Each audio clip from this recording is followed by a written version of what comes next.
जे काही फाइंडिंग्स आहेत म्हणजे आतापर्यंत जो काही तपास केला कृष्णा थोडंसं थांबवते। अक्षय शिंदेचे वकील अमित कटारनवरे आपल्या सोबत जोडले गेलेले आहेत। नमस्कार सर, TV9 मध्ये स्वागत तुमचं। आज हायकोर्टात नेमकं काय झालं, हायकोर्टाने काय काय नेमके आदेश दिले?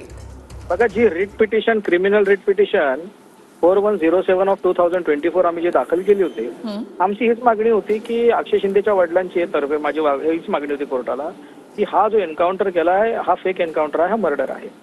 हा फेक एन्काउंटरच्या माध्यमातून आम्ही गुन्हा दाखल व्हावा आणि या कोर्टाच्या निगराणीखाली सगळा तपास व्हावा अशी जी आम्ही मागणी केली होती। तर सरकारने हा स्टँड घेतला की जोपर्यंत कस्टोडियल डेथची इन्क्वायरी करणारे न्यायदंडाधिकारी आहेत, माननीय न्यायदंडाधिकारी ठाण्याचे, त्यांचा रिपोर्ट येत नाही तोपर्यंत आम्ही पुढे स्टेप्स घेणार नाही, असा स्टँडच सरकारचा होता। आणि आज न्यायदंडाधिकारी साहेबांनी जो कोर्टामध्ये सबमिशन म्हणजे त्यांचा रिपोर्ट जो फायनल आलेला आहे त्याच्यामध्ये क्लिअर म्हटलंय की आमचा जो स्टँड आहे फेक एन्काउंटरचा तो क्लिअर आहे, हा फेक एन्काउंटर असून हा मर्डर आहे।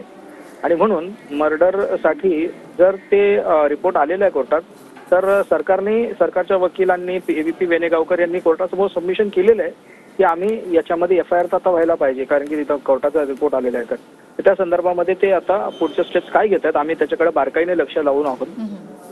FIR आज जर दाखल होत आहे की नाही, आणि जर पोलीस FIR घेत नसतील तात्काळ, आता मॅजिस्ट्रेट साहेबांचा रिपोर्ट असताना क्लिअर कट डिस्क्लोज झालेलं आहे, FIR जर घेत नसतील तर मग आम्हाला आता फ्युचर कोर्स ऑफ ऍक्शन जे पोलीस अधिकारी FIR घेत नाहीयेत, मॅजिस्ट्रेट कोर्टाचा जो अवमान करत असतील तर मग आम्ही पुढच्या कोर्टाची न्यायालयाची पवित्रता राखण्याच्या दृष्टिकोनातून आम्ही स्टेप्स घेऊ आता पुढे फटाफट। अभिजी, अहवालामध्ये आणखी कोणते मुद्दे आहेत तुम्ही सांगू शकाल?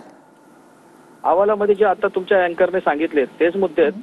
याचे फिंगरप्रिंट ज्या गन मधून यांनी फायर केलेली आहे पोलिसांवर, त्याचा आरोप लावला पोलिसांनी, तो याच्यावरती जे हँड रेसिड्यू आहे ते त्याच्यात दिसत नाहीयेत।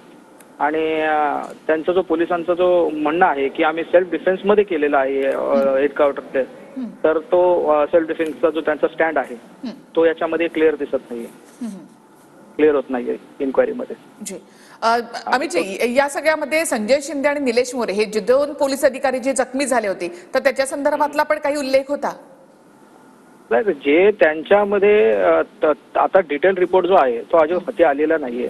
जसं असं डिटेल रिपोर्ट येईल त्याची तपासणी करून त्याच्यामध्ये पोलीस सरकार काय स्टँड घेत आहे त्याच्यावरती आम्हाला पाहावं लागेल। डिटेल रिपोर्ट आल्याशिवाय मी तुम्हाला एखादी गोष्ट आता सांगणं ते अधिकचं घायचं होईल आणि आपलं प्रेक्षकांतर्फे व समोर कुठेतरी चुकीची माहिती माझ्याकडून जाईल असं मी होऊ देणार नाही। धन्यवाद अमितजी।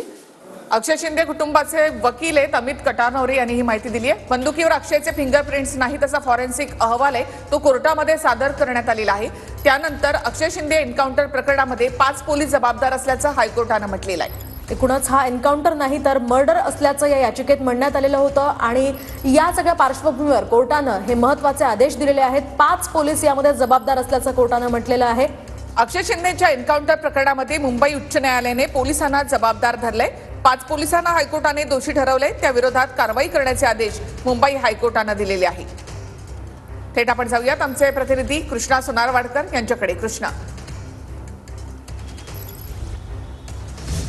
निखिल, आपण या सगळ्या प्रकरणामध्ये एक बाब समजून घ्यावी लागेल, ती म्हणजे अक्षय शिंदेचे जे आईवडील आहेत त्यांच्या वतीनं डॉक्टर अमित कटारनवरे हे वकील होते, ते कोर्टामध्ये गेलेले होते आणि त्यांनी ही याचिका केलेली होती की हत्या आहे, हा एन्काउंटर नाहीये।